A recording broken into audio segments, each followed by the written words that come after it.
Hey guys, what's up? Redman Toys Raymond here. Kumusta kayo lahat guys? Hope everyone is doing great. So for this video guys, meron lang ako share sa inyo na info, okay, regarding sa accuracy ng mga airsoft gas blowback pistol. So for this video, ang specific model natin is the WE P14 airsoft gas blowback pistol, or this is the 1911 High Kappa or High Kappa 1911. Okay, so this is a full metal. Okay, full metal yan. Same sa 1911. Sa 1911, di ba, full metal. So yan, full metal siya. Pero, high capacity siya. Ayan, guys. So, parang ano siya, double stack. So, parang same siya sa high kappa, pero ang pagkakaiba nila is, ito kasi full metal. Ang mga high kappa kasi, or yung mga 2011, half metal lang kasi sila.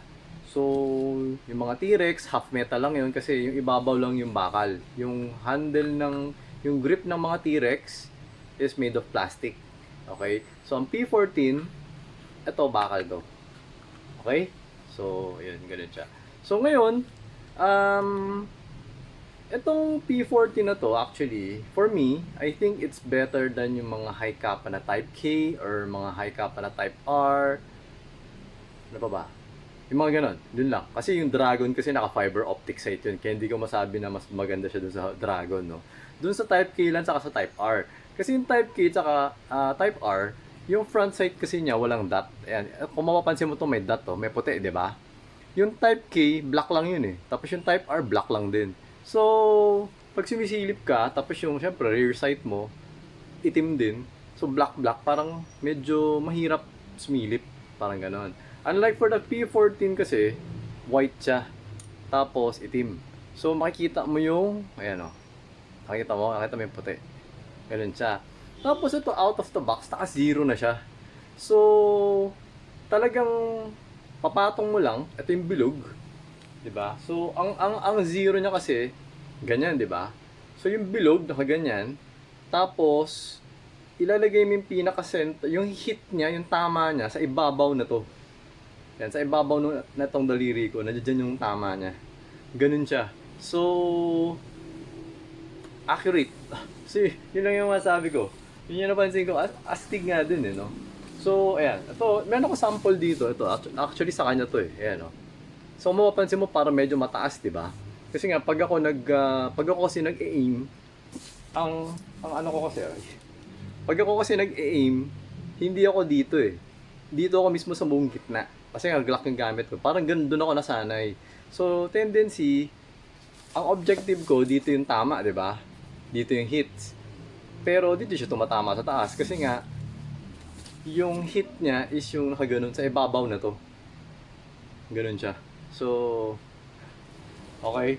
So, pero ang maganda sa kanya, yun nga, pag tinapat mo sa kanya, out of the box, wala ka na gagawing modification, wala akong ginawa sa kanya eh. Out of the box, tinest ko siya FPS, chinek ko yung FPS niya, kung stable ba, okay. Tapos, nag-accuracy test na ako. Okay. So, ngayon, papakita ko sa inyo, mag-accuracy test ulit tayo. So, nakita mo to, 1, 2, 3, di ba? Wala yan, ha? So, siguro na lang mabarilin ko to. Ayan, barilin natin. Lagay ko muna dun.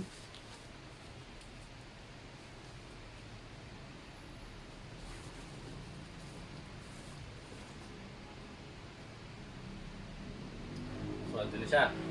Okay? Yan na. So, ang distance ko, so dito tayo tatayo. Okay, tama ka. Okay. So, ang distance ko is 4.5 meters. I'm 4.5 meters away. Yung sukat ng bilog is 3 inches. Okay? 3 inches yung diameter ng bilog. So, I'm 4.5 meters away. So, gagamitin natin to. Okay?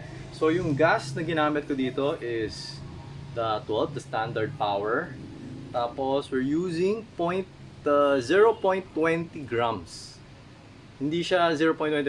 For this, ano lang, 0.20 lang. Tapos, no adjustment sa gun. So, as in, stock siya talaga. Ganyan, ganyan siya. Okay, actually kasi to bagong unit to eh. So, tinetesting ko siya, tapos papadala ko na siya sa client. So, ito mo, pakita ko sa inyo. Kaya, pasok natin. Okay. Dito tayo. Okay.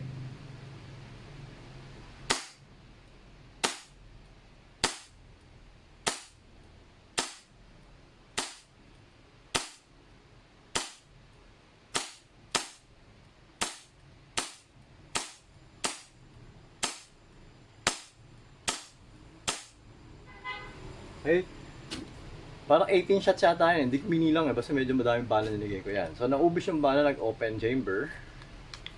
Remove the magazine. Kuhanin natin.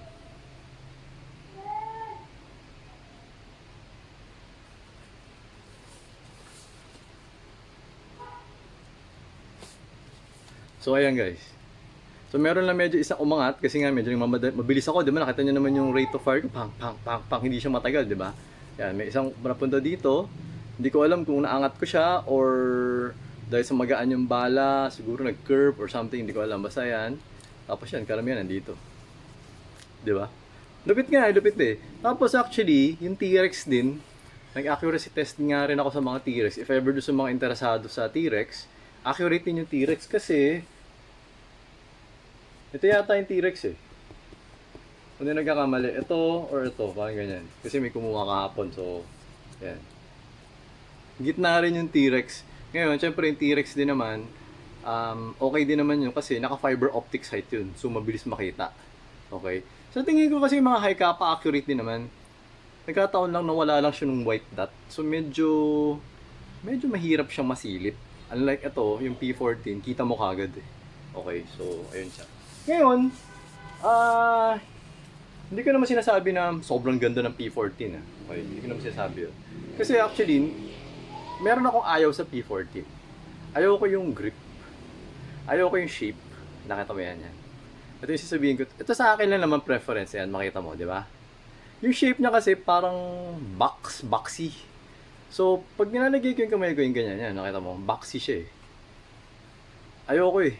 Gusto ko kasi medyo parang sanded. Parang gusto ko medyo patulis yun dito. Kung ako, yung sa akin lang naman. So, parang sa tingin ko, yung mga P14 is para doon sa mga medyo malalaki sigurong kamay. Siguro hindi ko, hindi ako sure. Siguro lang, siguro. Para sa mga lalaking kamay. Kasi pag malaki yung kamay mo, malaki yung daliri mo, mas mahaba yung daliri mo, di ba? So, pag gumanong ka, yan, naman sa akin. Parang maliit lang tong space na to eh. So, pag mas mahaba yung daliri mo, pag gumanong ka, mas malaki tong space na to. Yun naman yung analysis ko sa kanya. Pero, okay naman. Ayan, nahawa ko naman siya mabuti. Ayan. Oh, di ba? So, nape-press ko naman. Oh, di ba? Ito yung safety, manual safety, thumb safety. Ayan, tignan mo. Di ba? So, okay naman. Yun lang, kasi siguro sanay ako dun sa Glock. Kasi nga yung Glock mas payat ng konti. So, ayun. Share ko lang. Okay, yun sa akin.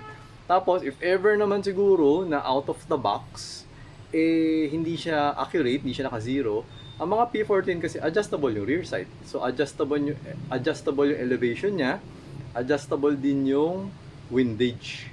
Yan o. Ito, gumagalaw yan, left, right. So, yun din naman ang isang napansin ko na parang okay sa mga high kappa, no?